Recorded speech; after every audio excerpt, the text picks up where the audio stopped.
High, আজকে আমি final তৈরি করার জন্য একটা খুব ইম্পর্টেন্ট মেথড করবো, সেটাকে বলে কিউমিন প্রসেস। এই কিউমিন প্রসেস কেন বলা হয়? কারণ যে আমরা স্টার্টিং ম্যাটেরিয়াল যেটা নেই সেটা হচ্ছে সেটাকে কিউমিন বলা হয়।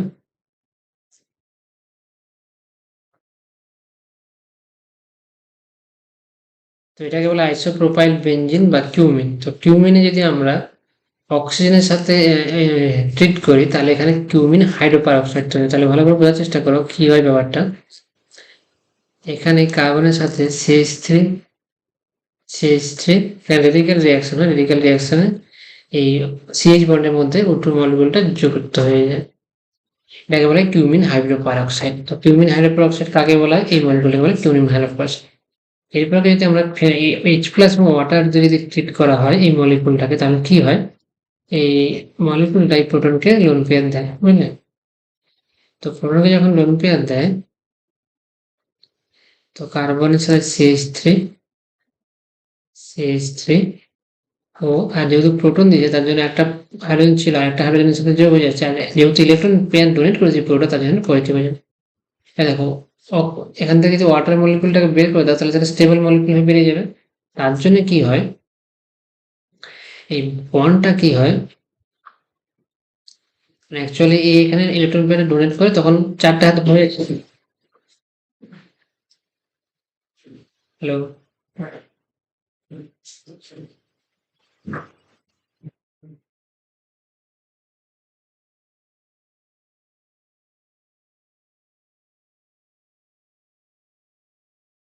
কি হয় ব্যাপারটা? এই ফিনাইল সিস্টেম এই ফিনাইল সিস্টেমে কার্বন বন্ডটা এখানে অক্সিজেনে শিফট হয় এবং এই বন্ডটা এখান থেকে বেড়ে যায়।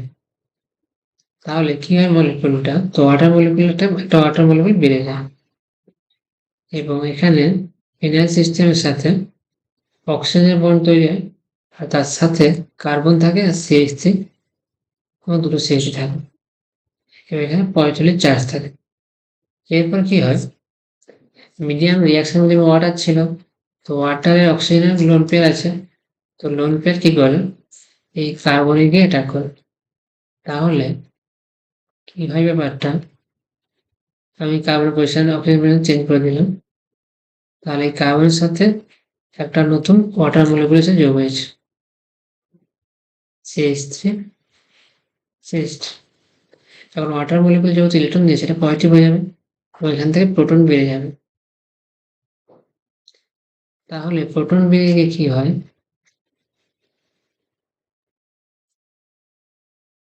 এখানে OH হয়, সিএইচ3 এবং সিএইচ থ্রি। এই যে প্রোটনটা বেরিয়ে যায়, এই প্রোটনটা এসে জোড়ে এখানে, তার জন্য এখানে পজিটিভ চার্জ হয়। যখনই কোনো কার্বনের মিটার মানে অক্সিজেন পজিটিভ চার্জ হবে তখন তো পাশের বন্ডে ভেঙে যাবে।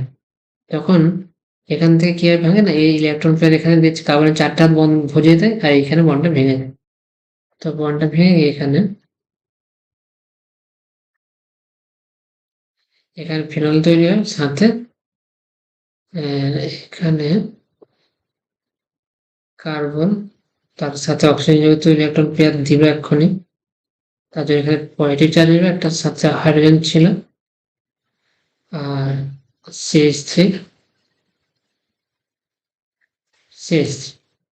এবং এখান থেকে ওয়াটার কি করবে, ওয়াটার মিডিয়াম যে ওয়াটার আছে সে কি করবে, এখান থেকে প্রোটনকে নিয়ে নেবে এবং বলটা খুলে গিয়ে এখানে নিউট্রাল মলিকুল হিসাবে ফিনল তৈরি হবে, সাথে তৈরি হবে এই মলিকুলটা, এটাকে বলা হয় অ্যাসিটন। আমরা বারবার দেখেছি অ্যাসিটনে আমরা রিডাকশন করেছিলাম তখন, তো এখানে অ্যাসিটন তৈরি হবে। তো বুঝতে পারছি, আমি আরেকবার রিয়াকশন মেকানিজমটা ভালো করে বলছি। প্রথমে O2 মলিকুল রেডিক্যাল রিঅ্যাকশনের মাধ্যমে এই সিএইচ বন্ডের মাঝখানে ঢুকে গিয়ে হাইড্রোপারঅক্সাইড তৈরি করবে, হাইড্রোপারঅক্সাইড। এরপরে এখানে এইচ প্লাস যখন এই ওইচটাকে প্রোটোনেট করবে তখন OH প্লাস ও প্লাস হয়ে গেছে, তাহলে পাশের বন্ডটা ভেঙে যাবে, তাই এই বন্ডটা ভেঙে যাবে। আর এই কার্বনটা কি করবে, এখানে যে কার্বনটা এখানে সে বন্ড বানাবে আর এই বন্ডটা ভেঙে যাবে। কারণ যখন এখান থেকে এই কার্বন বন্ডটা ভেঙে যাচ্ছে তখন কার্বনের চারটে হাত থেকে একটা হাত কমে যাচ্ছে, তার জন্য তিনটে হাত কার্বোক্যাটায়ন। এবার কার্বোক্যাটায়ন তো একটা ইলেকট্রোফাইল, তো মিডিয়ামে ওয়াটার নিউক্লিওফাইল আছে, তার নিউক্লিওফাইল কি করলো, কার্বোক্যাটায়ন এসে ইলেকট্রন ডোনেট করলো, তার জন্য পজিটিভ চার্জ হয়ে গেছে। প্লাস চার্জ হওয়ার জন্য এখান থেকে একটা প্রোটন বেরিয়ে গেল। এই প্রোটনটা বেরিয়ে কোথায় গেল, এই প্রোটনটা বেরিয়ে গিয়ে এই অক্সিজেনকে প্রোটনেট করলো। কারণ অক্সিজেনের লোন পেয়ার ছিল, তুমি ধরতে পারো যে অক্সিজেনের লোন পেয়ারটা দিল, এই বন্ডটা ভেঙে গেল, তখন OH নিউট্রালাইজ হয়ে গেছে। এবারে অক্সিজেন যখন প্লাস চার্জ হয়ে যাবে তখন এই বন্ডটা ভাঙবে, এই বন্ডে ভেঙে গেলে অক্সিজেন ভেঙে ফিনল বানালে, আর এদিকে যেহেতু কার্বন একটা এই বন্ড ভেঙে গেল তখন কার্বন একটা বন্ড কম হয়ে যাচ্ছে, কার্বন বন্ড কম হলে সেটা কার্বোক্যাটায়ন হয়, প্লাস চার্জ হয়, মানে এই মলিকুলটা হবে CH3 ও এইচ, এই কার্বোক্যাটায়ন তৈরি হচ্ছে। এই কার্বোক্যাটায়নটা অক্সিজেনের লোন পেয়ার দিয়ে রেজোনেন্সের মাধ্যমে ডাবল বন্ড করতে পারে। এটা সব 11 এর কেমিস্ট্রি, তোমরা 11 যারা কম বুঝে এসেছো বা একটু উইক, পড়াশোনা খুবই কম করে, তারা কিন্তু বুঝতে একটু সমস্যা হচ্ছে। তো তখন এখানে এই অক্সিজেন লোন পেয়ার দিয়ে কি করবে, এটাকে ডাবল বন্ড করে দেবে, আর কারণ প্রোটনটা তখন একটা ওয়াটার মলিকুল প্রোটনটাকে বেরিয়ে চলে যাবে এবং রিয়াকশনে আমি তোমাদের দেখিয়েছিলাম এক সময় যে এইটা হচ্ছে হাইড্রোনিয়াম, মানে সরি হাইড্রোনিয়াম ক্যাটায়নিক স্পিসিস। তো এখান থেকে আবার প্রোটন বেরিয়ে যাবে, মানে H+ বেরোবে, এটা একটা অ্যাসিড ক্যাটালিস্ট হিসেবে কাজ করবে। তো রিয়াকশনে ফিনল তৈরি হবে এবং অ্যাসিটন তৈরি হবে। তো পুরো রিয়াকশন মানে আমি বোঝালাম। তো কিভাবে হচ্ছে রিয়াকশন, প্রথমে O2 এয়ারের O2 প্রথমে কিউমিন হাইড্রোক্সাইড তৈরি করলো, বুঝলে? কিউমিন হাইড্রোক্সাইডকে যদি পরে H+ যদি শুধু O2 শুধু যদি রিয়াকশনে O2 এয়ার লেখা থাকে তাহলে তুমি কিউমিন হাইড্রোক্সাইড এই মলিকুলটা হবে, এই মলিকুলটা হবে তোমার প্রোডাক্ট কিউমিন হাইড্রোক্সাইড। এরপরে যদি H+ মেনশন করে, এইটা হবে প্রোডাক্ট। এরপরে যদি H+ মেনশন থাকে তাহলে তুমি ফেনল আর অ্যাসিটন হবে তোমার প্রোডাক্ট। বুঝতে পারলে ফেনল অ্যাসিটন কখন প্রোডাক্ট হবে? তাহলে দেখো কিউমিন কি দিয়েছে পিআই গ্রুপটা, যে কিউমিন প্রসেসে phenol H obtain with which byproduct, তো বাই প্রোডাক্ট হিসেবে এখানে সি অ্যাসিটন তৈরি হয়। তো বাই প্রোডাক্ট হিসেবে এখানে অ্যাসিটন তৈরি হয়, সেটা তোমাদেরকে দেখানো হলো।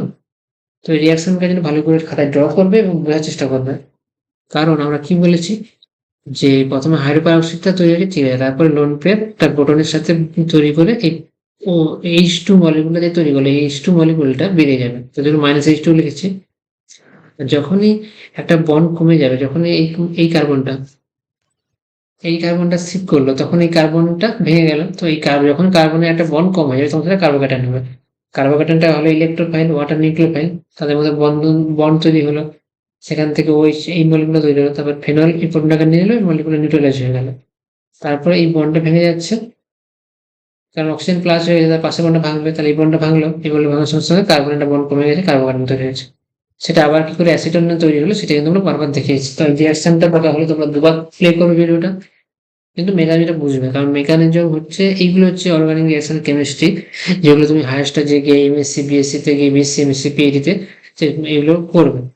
তো মেকানিজম ড্র করতে না পারাটা খুব খারাপ কিছু না। ক্লাস 11-12 তোমরা ভুল করবে, সেটা অনেকটা মুখস্থ করতে হয়, কিন্তু মুখস্থ করবে না, বুঝে বুঝে করার চেষ্টা করবে। ইলেকট্রন ফ্লো গুলো কোথায় হচ্ছে দেখতে পাবে, অ্যারোগুলো কিভাবে দিয়েছে সেগুলো বোঝার চেষ্টা করবে। আহ কোশ্চেন সিম্পল আসছে কিভাবে, তোমরা বুঝতেই পারছো, মলিকুলের নাম দেওয়া থাকবে, কন্ডিশন দেওয়া থাকবে, অ্যান্সার দেওয়া থাকবে, তোমাকে সঠিক অপশন চুজ করতে হবে। তার জন্য মলিকুলের নাম লেখা, মলিকুলের সাথে সাথে সঙ্গে সাথে তার নামও লিখে রাখবে, কারণ তুমি হয়তো স্ট্রাকচার থেকে কনফিউজ হয়ে যেতে পারে, কিন্তু নামটা সাথে মনে রাখতে হবে, নামও সঙ্গে সঙ্গে কিন্তু দিয়ে যেতে পারে। তাহলে অ্যাসিটন, এটা হচ্ছে অ্যাসিটন।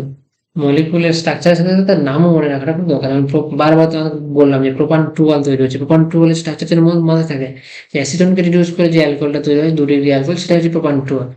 তো মলিকুলার স্ট্রাকচারের সাথে নাম দুটোই মুখে মনে রাখবে সবসময়, আর প্র্যাকটিস করার সময় খাতায় বারবার লিখবে যে এটা হচ্ছে অ্যাসিটন মলিকুল, এটা ফেনল মলিকুল, এটা অ্যাসিটালডিহাইড, এটা অ্যাসিটিক অ্যাসিড, এটা ট্রু প্রোপানল। তো এইভাবে প্র্যাকটিস করে করে লিখবে, আর সবসময় বোঝার চেষ্টা করবে কিভাবে আমরা কেমিস্ট্রিটা পড়ছি। তো এরপর আবার দেখা হচ্ছে তাহলে পরের ক্লাসে।